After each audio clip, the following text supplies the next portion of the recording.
आज का टॉपिक है फीटल सर्कुलेशन। जैसा कि आपको पता है कि माँ के गर्भ में भ्रूण को blood circulation placenta and umbilical cord के द्वारा होता है यहाँ पे, और अम्बिलिकल कॉर्ड से निकलने वाली अम्बिलिकल वेन जो है वो लीवर को जाती है। लीवर यहाँ पे इमेच्योर होता है, इस वजह से यहाँ पे पोर्टल वेन जो होती है वो इस इम्प्योर ब्लड को ले जाकर इंफीरियर वेना कावा से जोड़ती है। यहाँ पे फर्स्ट बाईपास बनता है जिसको डक्टस वेनियोसस बोलते हैं। ये बाईपास यहाँ से इम्प्योर ब्लड को ले जाकर जो इंफीरियर वेना कावा है यहाँ से राइट एट्रियम में लेकर जाता है, हार्ट के राइट एट्रियम में, और राइट एट्रियम से राइट वेंट्रिकल को यहाँ पे ब्लड जाता है। लेकिन फीटल में लंग्स मैच्योर ना होने की वजह से यहाँ पे एक फोरामेन ओवल बनता है। फोरामेन ओवल सेकंड बाईपास बनाता है।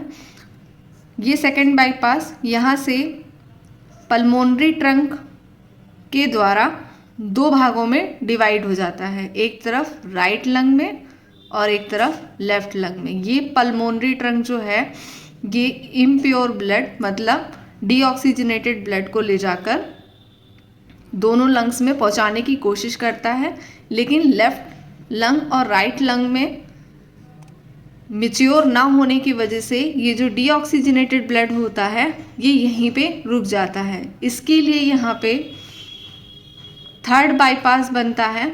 यहाँ पे जिस तरीके से ये फर्स्ट बाईपास था, ये सेकंड बाईपास था, एंड ये थर्ड बाईपास है।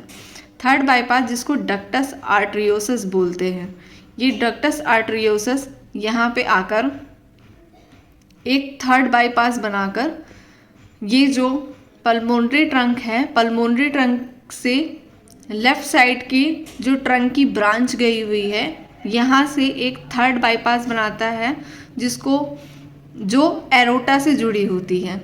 ये यहाँ से यहाँ तक की आपकी असेंडिंग एरोटा और ये डिसेंडिंग एरोटा, ये आर्च ऑफ एरोटा है।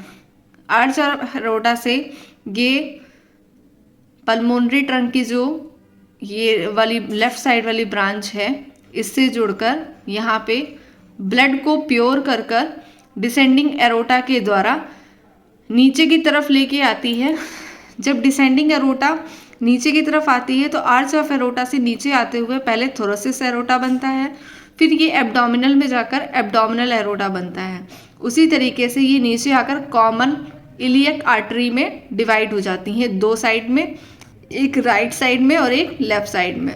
राइट साइड को राइट एक्सटर्नल इलियक आर्टरी बोलते हैं, लेफ्ट साइड को लेफ्ट एक्सटर्नल इलियक आर्टरी बोलेंगे। ये दोनों right and left external iliac artery भी दो साइड में डिवाइड हो जाती हैं, दो ब्रांच में। एक ये इंटरनल इलियक आर्टरी और ये सेकेंड इंटरनल इलियक आर्टरी। ये जो second and first internal artery हैं ये दोनों मिलाकर यहाँ पे अम्बिलिकल आर्टरी का निर्माण करती हैं, ताकि जो प्योर ब्लड था उसको अम्बिलिकल कॉर्ड तक पहुँचाकर और भ्रूण में परिसंचरण तंत्र जिसको फीटल सर्कुलेशन कहते हैं उसका यहाँ पे स्टार्ट कर दें। यहाँ से लेकर यहाँ तक की ब्लड को, प्योर ब्लड को यहाँ से यहाँ तक पहुँचाया जाता है, किसके थ्रू? अम्बिलिकल आर्टरी के थ्रू।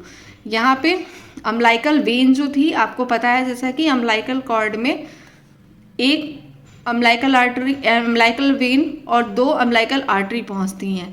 जिस तरीके से एडल्ट में सर्कुलेशन जो होता है एक पल्मोनरी सर्कुलेशन होता है और एक सिस्टमिक सर्कुलेशन होता है, जिसमें pulmonary circulation and systemic circulation जो एडल्ट में होता है उसमें लंग्स मैच्योर होते हैं, जिसकी वजह से इंफीरियर वेना कावा बॉडी के नीचे का ब्लड लेकर ऊपर की तरफ राइट एट्रियम में जाती है, और सुपीरियर वेना कावा ऊपर शरीर के जो ऊपर का भाग होता है जैसे ब्रेन हो गया आपका और अपर लिम्स हो गए, वहाँ से सुपीरियर वेना कावा के थ्रू ब्लड लेकर राइट एट्रियम में लेकर आती है। लेकिन इसमें फीटल सर्कुलेशन में ऐसा प्रोसेस नहीं होता है, इसलिए यहाँ पे फोरामेन ओवल जो होता है ये right atrium and left atrium के बीच में बनकर यहाँ पे एक बाईपास बनाता है, जिसकी वजह से जो इम्प्योर ब्लड यहाँ से आ रहा था उसको प्योर कर कर थर्ड बाईपास डक्टस आर्टरियोसस से एरोटा के थ्रू फिर कॉमन इलियक आर्टरी के थ्रू अम्बिलिकल आर्टरी में पहुंचाते हैं, जिससे यहाँ पे प्योर ब्लड जो होता है